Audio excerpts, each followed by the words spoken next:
Hello, welcome to humanities hub class.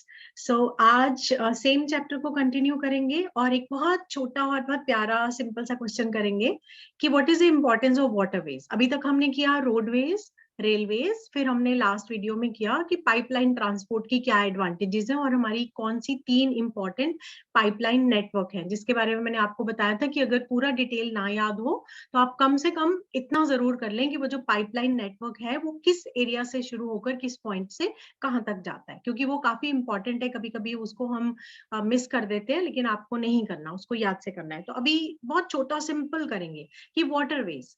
देखिए क्या लिखा है कि India was one of the seafaring countries. Its seamen sailed far and near, thus carrying and spreading Indian commerce and culture. Roads और railway तो बहुत बाद में आए, तो सी जो है या वाटरवेज है उनको तो हमारे जो इंडिया के लोग हैं शुरू से यूज करते थे ट्रांसपोर्ट के लिए, दूसरे देशों तक जाना। इंडिया का सामान कल्चर जो है वो सी रूट्स के थ्रू भी गया है। तो वाटरवेज की इंपॉर्टेंस क्या है? अगर 3 मार्कर या 2 मार्कर क्वेश्चन भी हमें आता है कि वाटरवेज की क्या इंपॉर्टेंस है, देखिए मैंने 4 चीजें हाईलाइट करी हैं। हम ये लिखेंगे कि how waterways are important means of transport. First हम लिखेंगे कि चीपेस्ट है, दूसरा it is suitable for carrying heavy and bulky goods, and third it is fuel efficient and environment friendly mode of transport. अब ये 4 पॉइंट्स दिए हुए हैं, यही आप लिखेंगे तो आपको 2 मार्क्स मिल जाएंगे। और कितना सिंपल है, याद रखना। cheapest means suitable for carrying heavy and bulky goods, then it is fuel efficient and environment friendly mode of transport. India के अंदर इनलैंड नेविगेशन मतलब विद इन द कंट्री, सी की बात नहीं करें, जो हमारे अंदर बहुत सारे रिवर्स हैं या जिन भी वाटर बॉडीज को आप इनलैंड नेविगेशन के लिए यूज करते हैं, उसकी टोटल लेंथ है 14,500 किलोमीटर। और फिर एंड में जैसे हम बोलते हैं नेशनल हाईवे 1, जैसे रोड्स की नंबरिंग की हुई है, वैसे ही आपको पता होगा कि हमारी गवर्नमेंट ने बहुत सारी रिवर्स को भी नेशनल वाटरवे 1, नेशनल वाटरवे 2, 3, 4 ऐसे दिया है।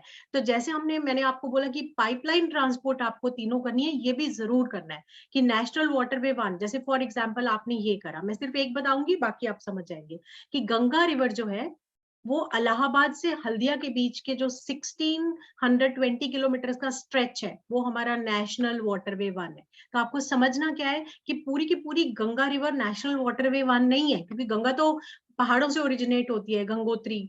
तो अब वहां पर थोड़ा आप उसको मोड ऑफ ट्रांसपोर्ट यूज कर सकते हो। जब वो फ्लैट सरफेस पे आकर बहती है और उसमें उतना पानी होता है जिसके अंदर आप एक मैकेनाइज्ड वेसल चला सकते हैं, या मतलब जिसको आप मोड ऑफ ट्रांसपोर्ट के लिए यूज कर सकते हैं, वो कितना स्ट्रेच है गंगा का? इलाहाबाद से हल्दिया के बीच में 1620 किलोमीटर, जिसको हम बोलते हैं नेशनल वाटरवे 1। ऐसी ब्रह्मपुत्र रिवर है सादिया और डुबरी के बीच में 891 किलोमीटर का स्ट्रेच है, जिसको हम बोलते हैं नेशनल वाटरवे 2।